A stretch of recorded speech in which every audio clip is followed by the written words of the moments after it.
তাহলে এই নস্ট্রাদামুসের ভবিষ্যদ্বাণীতে ২০২৪ সালে বলা হয়েছিল যে আন্তঃমহাদেশীয় মানে ২ মহাদেশের মধ্যে যুদ্ধ থাকবে। এবারে গবেষকরা তার ভবিষ্যদ্বাণী গবেষণা করে বলছেন যে রাশিয়া-ইউক্রেন যুদ্ধ এবার বন্ধ হয়ে যেতে পারে। কারণ এই যুদ্ধটাই এখন এই সময়ে চলা সবচেয়ে লম্বা যুদ্ধ।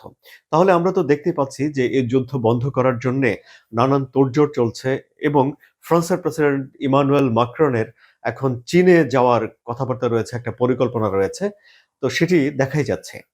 আর কি ভবিষ্যৎবাণী এখন ২০২৫ সালকে সামনে রেখে নস্ট্রাদামুসের সেই লেখাগুলোকে অনুবাদ করে করা হচ্ছে?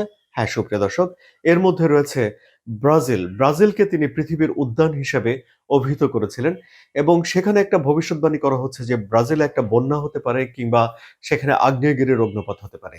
কেন?